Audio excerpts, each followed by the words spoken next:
Ah yes, Medal of Honor Warfighter, the final stop on the trip for this series on non-goggles platforms. The venerable series that lasted through 3 PlayStations before EA sat Danger Close down, stabbed a knife into the table they were at, and demanded that they make the next Call of Duty before Activision, otherwise they'd slit their throats and dump them into the business garbage. Clearly that didn't happen, and Warfighter was their last dying breath.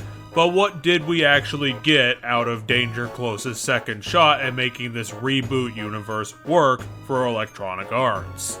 Warfighter is the second and hopefully final Modern Warfare FPS produced for Medal of Honor after the bizarre reboot, and it seems like after their first attempt, Danger Close did take the critiques on board and managed to make a somewhat remarkable FPS. Either that or they spent the intervening years gluing their eyes to screens playing the Modern Warfare trilogy on loop.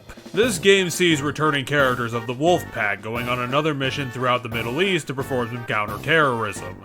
The usual thing happens, Wolfpack lands down a seemingly unrelated counterintelligence mission to shoot all of the intelligent people in the face and attempt to capture someone important. Through their success, they begin finding a trail of breadcrumbs that leads from terrorist cell to terrorist cell to eventually the Terrorist King holding a big pile of fantasy WMDs that they plan to drop on anything that they can get their grubby hands on. While Warfighter continues the trend with 2010 to keep with Medal of Honor's penchant for realism and having the plot take place in the real world, which literally does not matter at any frickin' point, since the target audience of this game equates the vast and interconnected culture and nature of the Middle East with large sandy place covered with ruined buildings. Today's destruction du jour is called PETN, some sort of nerve agent I suppose, since it's stored primarily in giant barrels. The king of all terrorism is planning to spread this through his cell network to cause more terrorism on a global scale, and that's pretty much all I really understood, since the rest sounded like the generic dialogue from any Kill the Bad Man games. It is still a step up from 2010, where Danger Close bothered to name their characters and plot devices this time rather than just shoving us through a bunch of indiscriminate gunfights all over the sandy places. Well, they still do that, but at least we know what we're looking for this time around. To attempt some character development and build a framing device for this game, since this was that time where the copycats were forcing in these weird framing devices for their military shooters, but never actually bothered using them for anything important. Throughout the campaign, we get to focus in on one of the code names from the game after the mission, where they returned home to Madrid, and like every other character in his shoes, managed to fuck up his marriage from too much time saving the world, and of course, he's super attractive and fit as Captain America. And actually, the more I think about it, is this guy just an embarrassing self-insert? Well, at least he's the stereotypical Mr. Soldier who's too good at everything. Anyway, he manages to just make the time to meet his divorced/separated wife's daughter, but just as he makes his subway, he ends up getting blasted in the face by terrorism and ends up in the hospital for the rest of the game.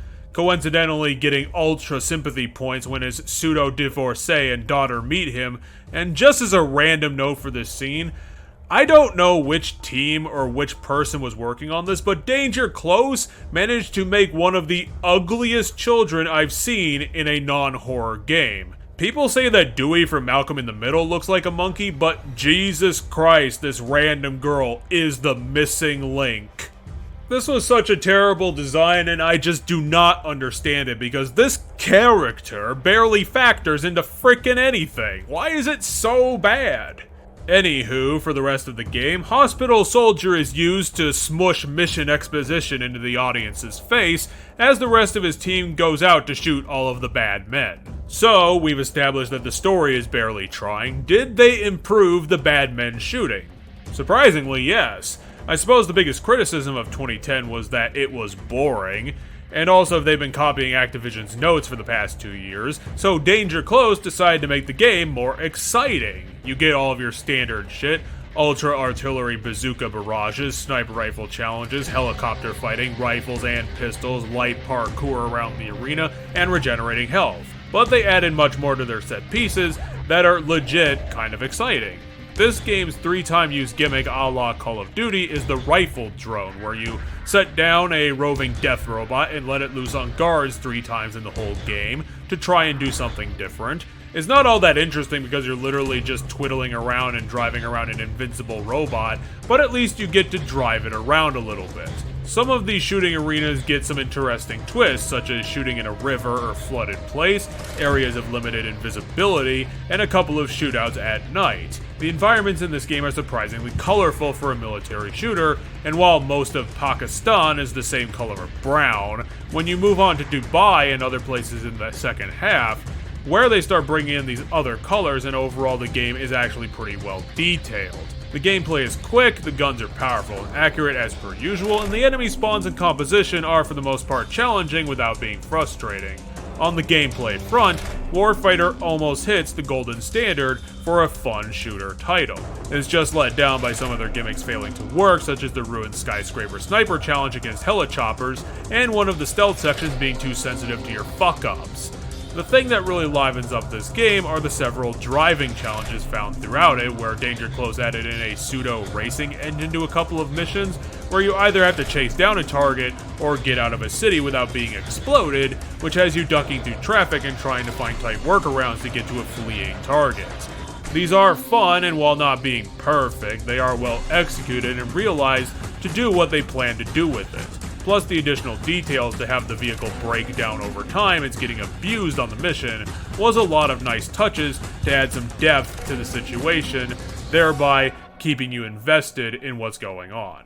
And that's all good when this game is one in which I can't remember any of the characters' names despite them having the same code names as the first Wolfpack, nor the terrorists we're actually trying to capture, or what the actual giant threat is supposed to be. Additionally, Warfighter does fix one of the glaring issues of 2010 and calms down its jargon enforcer on staff and tones that back down to a normal amount of jargon to other modern warfare shooters, and it's actually an understandable script that just happens to be kinda light on the details. Frankly, if this game tightened some things up and put a moderate amount of detail into its campaign narrative, I could definitely give this game some great ratings, stacking it up against COD 4, but the story is going to be your most important asset in any shooter game since the gameplay of the genre has been perfected so much that shooting by itself is not distinctive. Your story is going to make your game stand out in this genre, especially at this time. And that's Warfighter's biggest problem. It's a paint-by-numbers plot about counterterrorism, and the realism angle they add to it does it no favors, since it doesn't matter if it's fiction or non-fiction when the story itself is barely registering with the audience, which just wants to shoot all of the bad brown people. We've seen this terrorist king holding the WMD plot too many times for it to do nothing but bore and fill space, to the point that Bad Company 2 had the opportunity to parody it into the ground about 4 years before this game. And all of that is a huge shame because Danger Close put their heart and bloody hands into the task of trying to copy Activision's style and make a knockoff Modern Warfare. That's pretty much what this game is, the off-brand big box soda that tastes just good enough to be worth its cheap price and for you to keep buying it.